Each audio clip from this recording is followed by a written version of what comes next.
नमस्कार, मैं हूं प्रेम शंकर सिंह और आप देख रहे हैं मनकही। मेरे साथ मेरे साथी और वरिष्ठ पत्रकार रोहित शर्मा मौजूद हैं।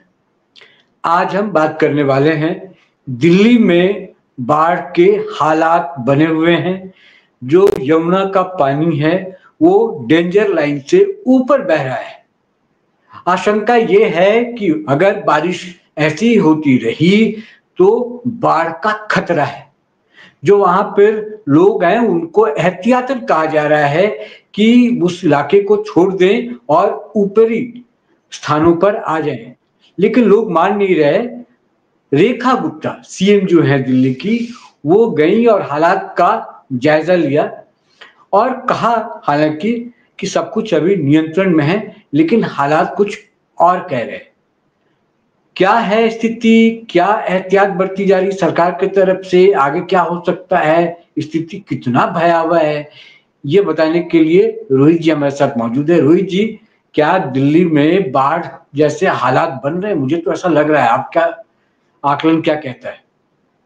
देखिए, रेखा गुप्ता जो दिल्ली की नई चोजन सीएम हैं और chosen in the sense elected CM हैं, और अभी हाल तो मतलब एक साल नई तो नहीं बोल सकते, लेकिन हाँ अभी हमने उनका कार्यकाल बहुत ज्यादा देखा नहीं है।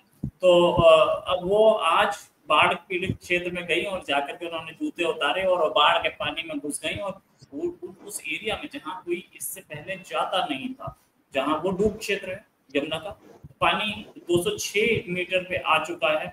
बहुत पानी आ रहा है। रेखा गुप्ता जी ने बोला कि जो पानी आ रहा है वो सीधे निकल रहा है, बहुत ज्यादा नुकसान नहीं दे रहा। अच्छी खबर यह है कि पीछे से हथनीकुंड बैराज से और पानी नहीं छोड़ा गया है, तो वो छोड़ा भी जाएगा तो आएगा ये दिल्ली में। तो अभी सिचुएशन तो कंट्रोल में है।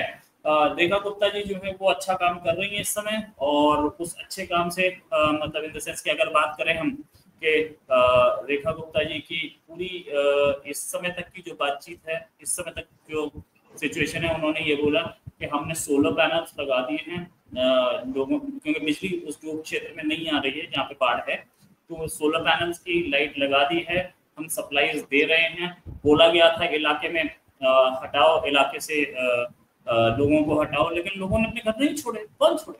और बेसिकली अपना घर छोड़ना बहुत टफ काम होता है। हालांकि सब बोलते हैं यार छोड़ के आ जाना चाहिए, लेकिन बहुत कम लोग छोड़ पाते हैं। अभी हम मोर रिसेंटली हमने देखा किसी शहर में दरोगा जी भी अपने घर में वो स्विमिंग पूल बना हुआ था पानी से, उसमें तैर रहे थे। तो वो चीजें हैं, नो डाउट, लेकिन रेखा गुप्ता लगे हैं काम में। दूसरी चीज ये कि ये वही एरिया है जहां अभी हाल में हमने देखा पिछले पिछले पिछले 5 साल में, पिछले 10 साल में इस एरिया में सप्लाईज बहुत कम जाती थी।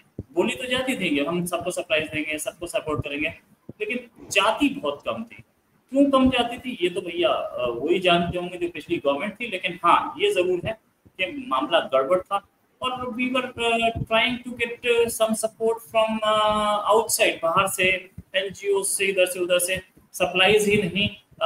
चीफ मिनिस्टर साहब जाते थे कभी कभी फोटो ऑप के लिए, मैंने नहीं देखा मतलब लास्ट के 5 इयर्स में कभी गए हों, या आतिशी मरलेला गई, आतिशी सिंह कहीं गई हों।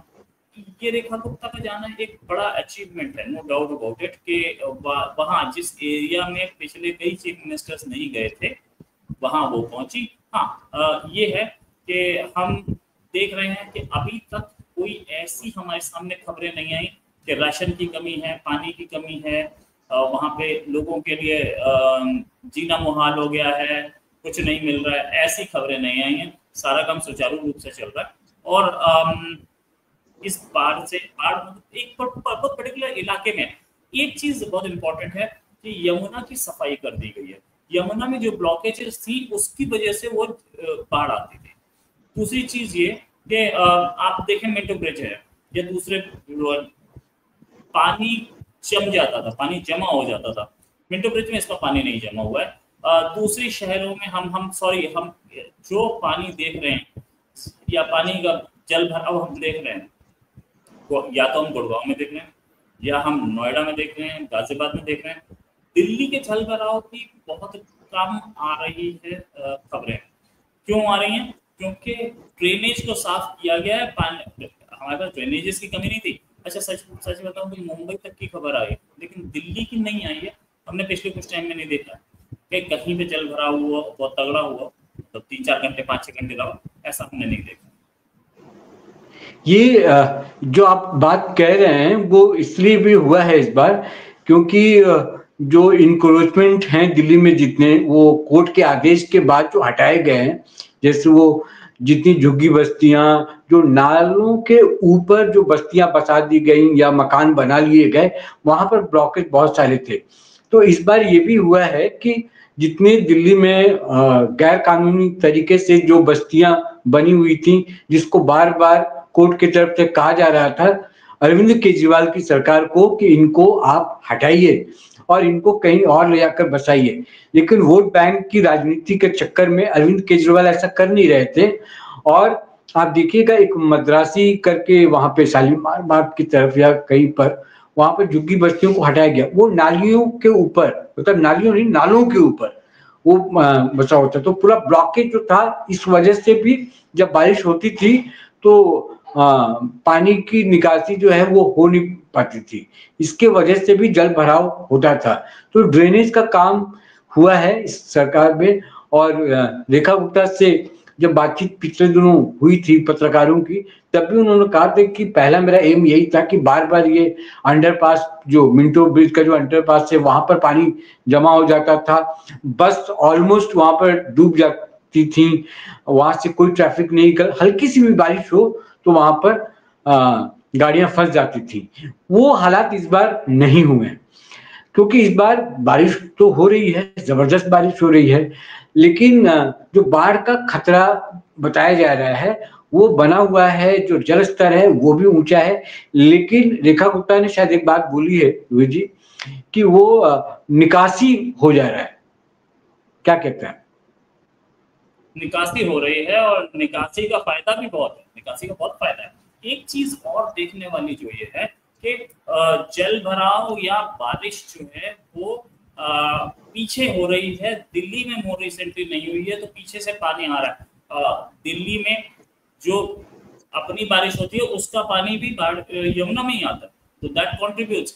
लेकिन इस बार क्योंकि हमें पता है कि कितना पानी पीछे से आएगा, कितना पानी हमें संभालना, कर्टेल हमें कैसे करना है, गवर्नमेंट नहीं होगी, ब्यूरोक्रेसी वहीं खड़ी है, सबको पता है कैसे डील करना है। तो इसमें सिर्फ मैनेजमेंट की विल पावर चाहिए होती है, इसमें सिर्फ विल पावर चाहिए होती है गवर्नमेंट की, जो उसे कंट्रोल करे।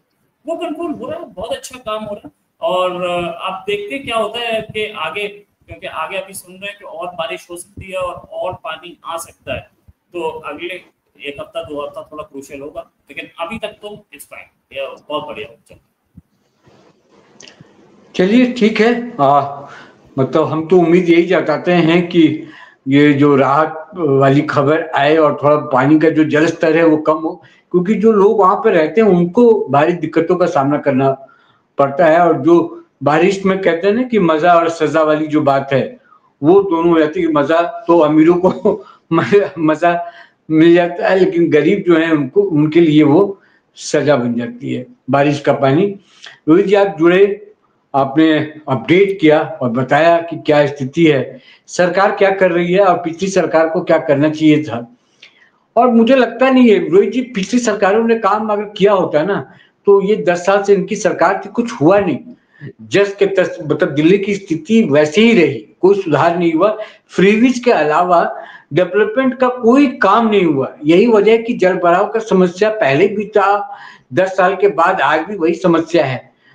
क्योंकि रेखा गुप्ता अभी आई हैं, आप ठीक कह रहे थे कि अभी आई हैं, उनको भी वक्त लगेगा, धीरे धीरे वो चीजों को समझेंगी, बहुत हद तक काम हो रहा है। और मुझे लगता है कि अगला जो सीजन होगा, जब हम अगले सीजन में बारिश का होगा, उसमें आपको बहुत कुछ चेंज देखने को मिलेगा। एक और पॉइंट आपने बहुत बढ़िया बोला कि यमुना की जो सफाई हो रही है, सफाई होने से ये हो रहा है कि पानी का जो ब्लॉकेज जो साइड में या जो गार्बेज की वजह से हो रहा था वो नहीं है, तो पानी का फ्लो सही है, सही तरीके से जा रहा है। और उधर हाथीकुंड बैराज से भी जो पानी छोड़ा जा रहा है हरियाणा की तरफ से, यही होता है जब दो सरकारें एक ही पार्टी की बनती है ना, तो कोऑर्डिनेशन बहुत अच्छा होता है, सामंजस्य बहुत अच्छा होता है। तो वो भी आपस में दोनों सरकारें कितना पानी छोड़ने से दिल्ली को भी नुकसान ना हो, वहां पानी अगर ना छोड़े तो हरियाणा को भी नुकसान ना हो। तो ये दोनों मिला जुला कर दोनों का कोऑर्डिनेशन बहुत बढ़िया है और यही वजह है कि सब दुरुस्त और बढ़िया चल रहा है। उम्मीद की जानी चाहिए कि सब ठीक होगा, नुकसान कुछ ना होगा, लोगों को कम से कम राहत मिले। बहुत बहुत शुक्रिया रोहित जी आपका। नमस्कार।